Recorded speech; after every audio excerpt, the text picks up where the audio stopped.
Well, g'day everyone. Wanted to talk to you about something that's just happened to my daughter, and it's extremely frustrating because it involves theft.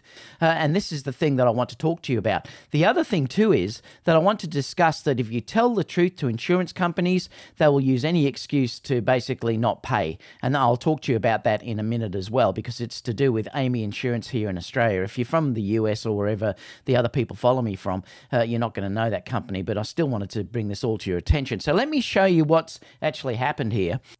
Okay, so this is what my daughter said. Her name's Bianca.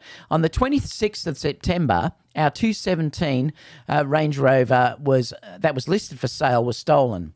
This person called us showing interest. This was the day before, I think.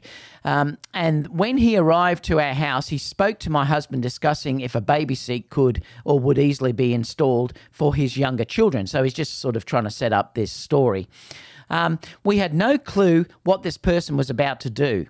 Due to the restrictions, and like I said, I'm not going to say because it'll just get blocked, my husband didn't go with him to test drive. And unfortunately for us, he never returned. After 20 minutes had passed, my husband was suspicious and tried to call. The number rang out, so he probably had a fake number.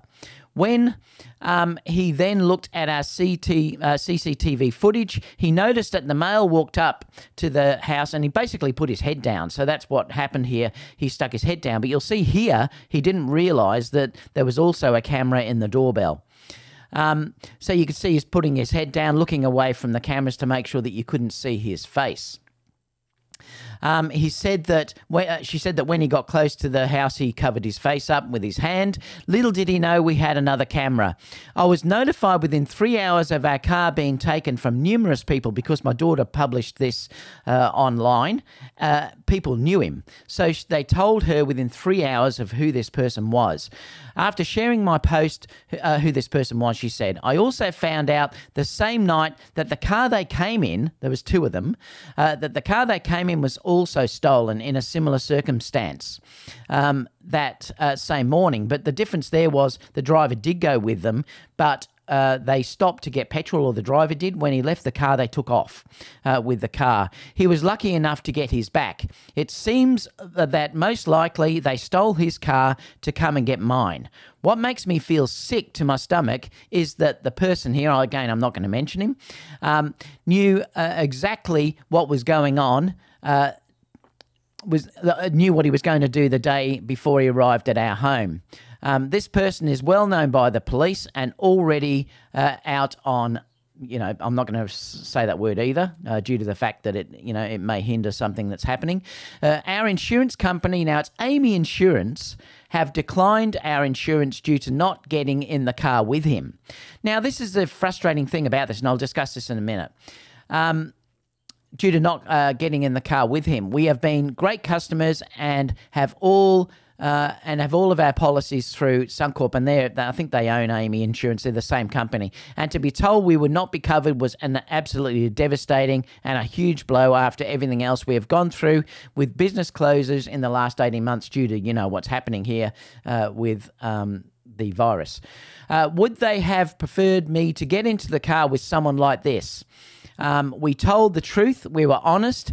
Where we didn't have to be, I suppose she's basically saying, I've tried to be respectful with not naming this person, but it has now been a week and I am now beyond frustrated. All I ask is that this person have the decency to return the car. Basically, she's saying undamaged.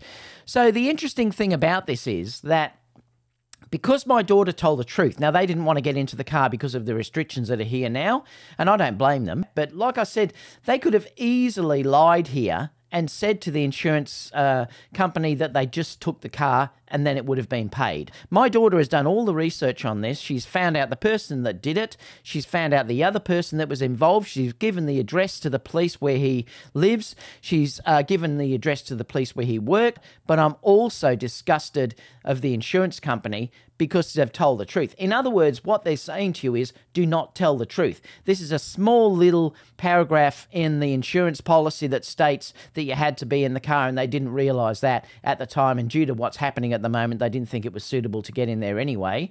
But I just wanted to share this with you. Please, if you can, share this to everyone you know, because I'd love to get this out. And also, you know, give your disgust too to Amy Insurance as well and Suncorp, because this sort of stuff should not happen. If you're truthful, you won't get paid, and that's disgusting. Like I said, all my daughter had to do was lie, and they would have gotten the money and no one would have ever known. So apart from that, guys, I'll see you all in my next video on YouTube. Bye for now.